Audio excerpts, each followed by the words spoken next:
आप चुनाव हार गए, आपका प्रत्याशी चुनाव हार गया, आपकी पार्टी चुनाव हार गई, अब क्या करें?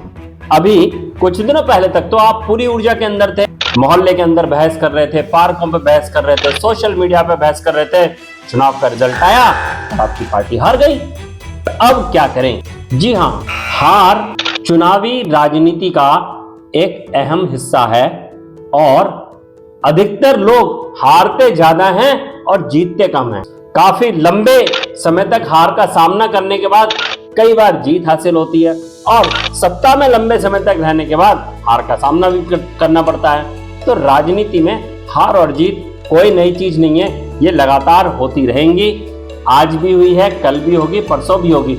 लेकिन हारने वाले कार्यकर्ता को, हारने वाले प्रत्याशी को, हारने वाले प्रत्याशी के समर्थकों को क्या करना चाहिए, आज का वीडियो हम इस बात के ऊपर बना रहे हैं। क्योंकि हारने के बाद बहुत स्ट्रेस मिलता है। राजनीति के अंदर कोई सिल्वर मेडल नहीं है, या तो आप जीते या आप हारे। हो सकता है आप 1000 वोट से भी हारे, लेकिन तब भी हार तो गए ही। राजनीति में एक और बड़ी समस्या है जो जनता को समझ में नहीं आती कि राजनीति में बहुत ज्यादा मेंटल स्ट्रेस है।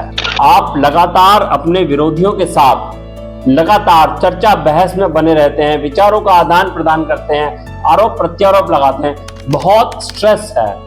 और जब कोई व्यक्ति हार जाता है तो उसके साथ सहानुभूति दिखाने वाले लोग भी बहुत कम रह जाते हैं। ये राजनीति की एक बड़ी समस्या है।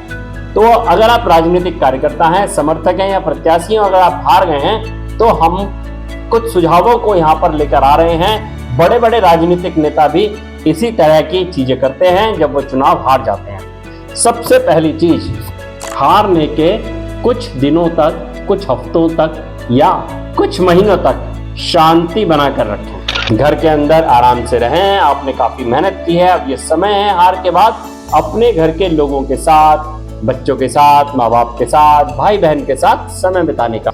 हार गए कोई बात नहीं, अब अपना समय अपने परिवार को दीजिए और कुछ दिनों तक शांति बनाकर रखें। शांति बनाने से आपका मन धीरे धीरे शांत होगा और जो व्यक्ति जीत की खुशी मना रहा है उसके जीत की खुशी भी पूरी हो जाएगी और अब वह जीत के बाद दूसरी समस्याओं के समाधान में लग जाएगा।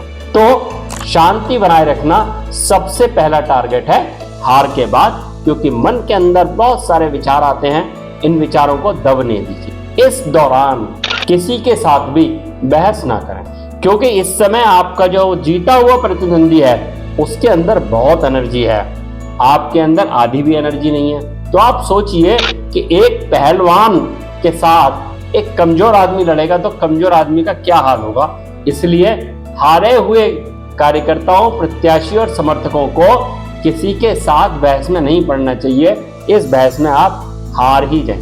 अब जब अपने आप के मन को काबू में कर लिया तो अपने मन को समझाइए और हार को स्वीकार कीजिए। कुछ दिनों तक हार स्वीकार नहीं होती।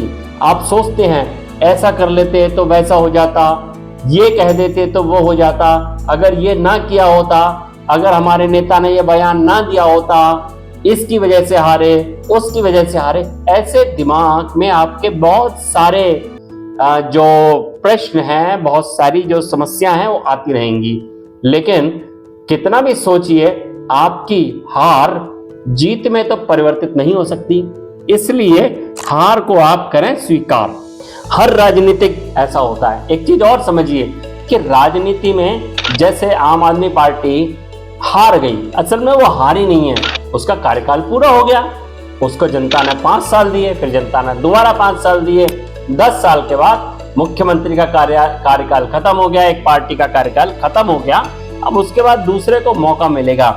इसलिए हार को स्वीकार करिए और ऐसा करते करते जब आप कुछ महीने आपको हो जाएं या कुछ हफ्ते आपको हो जाएं, उसके बाद आप वापस समाज में जा सकते हैं और जिस पार्टी ने सत्ता हासिल की है फिर से वही लड़ाई जारी कर सकते हैं। सत्ता पक्षी और विपक्ष का जो एक सही रोल है, जो सवाल उठाना, काम पर सवाल उठाना, नीति पर सवाल उठाना, उनको कर सकते हैं। इसलिए शांति रखिए, किसी से बहस मत कीजिए, हार को स्वीकार करिए और कुछ समय के बाद फिर से मैदान में डटिए और लड़ाई को आगे जरिए।